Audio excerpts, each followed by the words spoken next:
help us celebrate the launch of a new and exciting attraction for downtown St. Louis and for the customers of Metro. The new number 99 downtown trolley.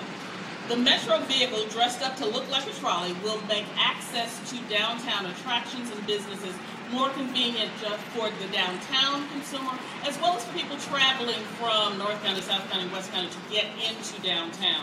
I'm Dianne Williams. I'm Director of Communications for Metro, and these vehicles are the result of a collaborative effort between the Downtown St. Louis Community Improvement District and the St. Louis Convention and Visitors Commission, and you'll hear from our partners in just a moment.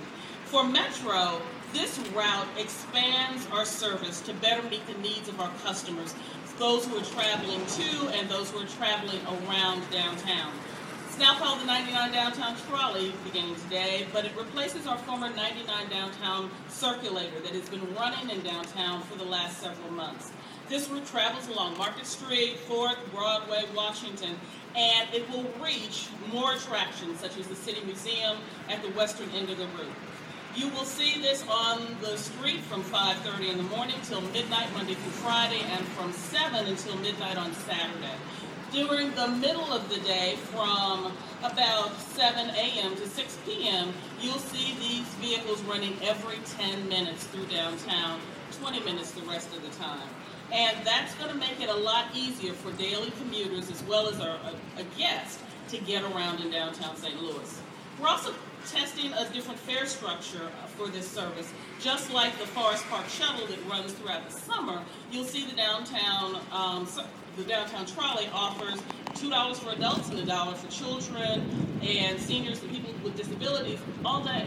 So you get to experience downtown all day for this special fare, just as you can do in Forest Park right now. For Metro customers holding a valid transfer or Metro pass, then this is part of the Metro service, and it's included in, they just use their pass or their transfer to get on the downtown trolley. And now I'd like for you to hear from more about this from one of our partners. Let me introduce someone who has been really committed to bringing this new look to downtown. She's Maggie Campbell, President of Partnership for Downtown St. Louis. Welcome, Maggie. Thank you so much. We're so excited to see so many people out here to celebrate the kickoff of this new circulator.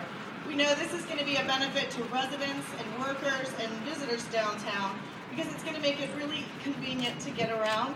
And our goal in our partnership with both the CVC and with Metro in helping fund these changes to these buses and making them into colorful trolleys is to both increase ridership and to get more feet on the street downtown. So we're very excited about this, and we invite everyone to get on board. And with that, I'm very pleased to introduce Kitty Ratcliffe, the head of our Convention and Visitors Commission. Good morning, everyone. Aren't these fabulous? They are amazing. They're absolutely amazing. You know, decades ago, trolleys went around the streets of this community, and people took them. That's how they got around and navigated St. Louis, and they've been gone for a long time. And in their place are buses. And, you know, sometimes visitors to a community aren't very comfortable getting on a bus because they don't know where that bus is going to go. They don't know where it's going to stop. And quite frankly, often they don't even know where they're going themselves. They know they're looking for visitor attractions. They know they're looking for restaurants. And so perhaps those buses have been a barrier for them. Not anymore.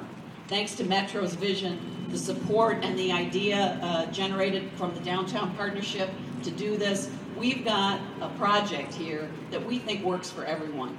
It works for the residents, it works for the workers downtown, and selfishly from the Convention and Visitors perspective, it works for visitors to our community.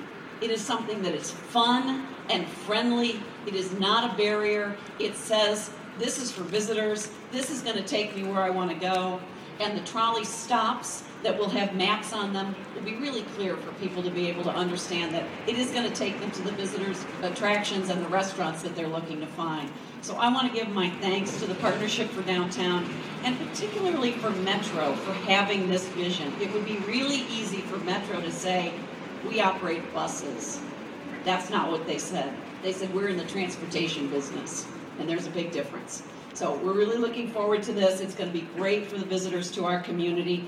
It's going to get people to sporting events and venues. It's going to get them to restaurants. It's going to get them to and from their hotels, the visitor attractions. And we have a lot of people that come to this building for conventions and for sporting events, and it's going to get them here as well. So I want to say to you that we're not only here showing these to you today, but we are going to actually take some tours, and I know that Dianne is going to talk to you and invite you to step on board and to experience this. Thank you all for being here this morning, and thank you, Dianne. I have a couple of questions, and let me answer them for all of you. You can thank Lamar for the wrap. They do all the wraps that you see on Metro buses, and Toki was the designer. So with that said, it's now time to roll out the downtown trolleys, and I want all of you to be able to ride today so you can tell all your friends from downtown as well as from the far reaches of our counties that downtown service is back, it's strong, it's frequent, and it's ready to take you around downtown. Okay, so many of the people who are down here today in this audience are the people who greet our visitors, who welcome them to attractions, and so they're going to take the first ride so that they get to let people know what they can get to and what they can access on this vehicle. You can get off, if you choose, at any stop along the way. Okay. And the entire trip is going to take about 20 minutes. Before, though, I let you go, tell me if anybody has any questions. Yeah. The new fare structure, is that in any way making up for the loss of the downtown free fare zone? The question was, is this making up for the loss of the downtown free fare zone? Actually, they're very separate entities because first, it's not free, and secondly, that was a MetroLink amenity. This compares better to what we're doing in Forest Park and the other part of our community that welcomes a lot of visitors. Other questions for me? Dianne, what is the expense to Metro to do this? Frankly, Metro is saving money by doing this, but I got to back up for a second. Remember the days before we had cut, that lots of buses came downtown. Dozens of buses from dozens of routes, from north, south, west, came downtown. When we had to figure out how to do things smarter and cheaper, we stopped bus service and used just MetroLink in the downtown core. All the buses stopped at 14th Street, and there were no buses down here until we got new funds.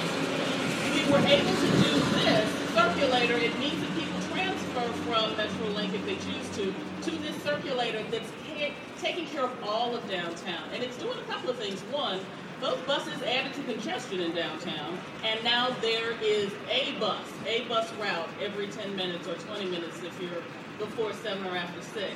So for Metro, it has been a really cost-effective way to provide service for downtown. It wasn't long ago you guys were facing a lot of cuts. Is this something that only came about after the new funding came in through the tax? When we got the temporary funding, we were able to bring service back to downtown through that 99 circulator that I talked to you about. That money was temporary, though. Had we not gotten a permanent source of funding, we would likely have gone back to simply using MetroLink to serve downtown. We're really glad that we're able to, however, give people, and as I said earlier, we lost a lot of people because I'm coming from South County and I need to get here, and you don't go there anymore. And so now we're really hoping that those folks who thought they couldn't use us anymore from the far reaches of our community know that they can and that they come back. Was there a survey done to determine what level of ridership you're expecting and whether or not fares alone will pay for operating these? Well, on no system in the country do fares alone pay for operating anything. So what we know is that we do hope with all of these people here, we are really hoping that you're going to help us bring and add to the ridership. There's two sources of ridership, and we're hoping they come back. We're hoping the folks from the far reaches of our county come back to use this because now they can get around downtown more easily. And we're hoping the people who visit us now know that they've got a way to get into downtown and get around downtown that is one big loop. You can't get too lost doing one big loop, and that they can have a lot of fun traveling to all the different places downtown. And we're trusting you guys to let them know that. What's the cost for an all-day pass outside of this trolley system? You said this is discounted at It's about $750. Okay. Yeah, the all-day pass is $750 in this area and in Forest Park. And their test it's a test at this point. We're going to test whether or not